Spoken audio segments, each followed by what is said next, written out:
Good morning everyone. আজ আমার ঘুম থেকে উঠতে একটু লেট হয়ে গেছিলো। আমি 9টায় ঘুম থেকে উঠেছি। উঠে এখানে ব্রাশ করে নিজের জন্য একটু চা বানিয়ে নিয়েছিলাম আদা আর এলাচ দিয়ে। আর তখন না জানো তো আমার ঘুম একদম কাটেনি। তো যাই হোক, এখানে আমি চাটা নামিয়ে নিয়েছিলাম। নিয়ে বিছানা পরিষ্কার করে এসে চাটা খেতে খেতে একটু মায়ের সাথে গল্প করছিলাম। তারপরে চলে গিয়েছিলাম স্নানের জন্য। স্নান করে এসে মাথাটা একটু ভালো করে মুছে নিচ্ছিলাম, কারণ শ্যাম্পু করেছিলাম। ততক্ষণে মায়ের ডাক চলে এসছে, ভাত বাড়া হয়ে গেছে খাবার জন্য। আর কাল আছে শিবরাত্রির ব্রত, তাই আজ নিরামিষ রান্না হয়েছিল। কাঁচা টমেটো আলু দিয়ে তরকারি, আর আলু ভাতে মাখা, ডাল, টক দই, স্যালাড। খাওয়া হয়েছে। আমি একটু খেয়ে নিয়েছিলাম ফল, একটু শুয়ে রেস্ট নিয়ে বিকালে উঠেছিলাম।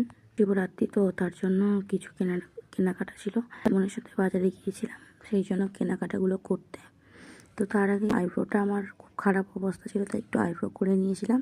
আর আমাদের এখানে প্রতি বছর শিবরাত্রিতে এরকম বাজারে দুটো মন্দির আছে, আর আমাদের শিবঘাটে প্রত্যেকটা জায়গায় না এরকম সুন্দর করে একদম দেখলেই মন শান্তি হয়ে যাবে, এরকমভাবে সাজায়। তো যাই হোক, এখানে চলে এসেছিলাম ফুলের দোকানে। ফুল, বেলপাতা এগুলো নিলাম।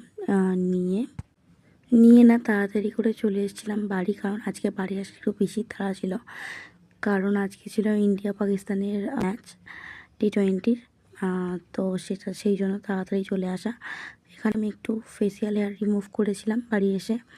তারপর মুখটা ফেস ওয়াশ দিয়ে ভালো করে মুখটা ধুয়ে নিচ্ছিলাম। আর ও এখানে এসে মুখটা শুকে পড়ছে, বাহ কী সুন্দর গন্ধটা ফেস ওয়াশটার। তো যাই হোক, মুখটু মুছে একদম ফ্রেশ হয়ে বসে গিয়েছিলাম খেলা দেখার জন্য, কারণ ইন্ডিয়া পাকিস্তানের ম্যাচ, মানে এটা মিস করার তো কোনো প্রশ্নই উঠছে না। তো এখানে বসে খেলা দেখতে দেখতে একটু গল্প টল্প করলাম। দেন তারপরে মা বানিয়ে দিয়েছিল ওটসের খিচুড়ি। যেহেতু আমি খেলা দেখছিলাম, তাই আমি বানাতে পারিনি। ডিনারটা কমপ্লিট করে রাতে স্কিন কেয়ার কমপ্লিট করে চলে গিয়েছিলাম শুতে। তো টাটা, গুড নাইট।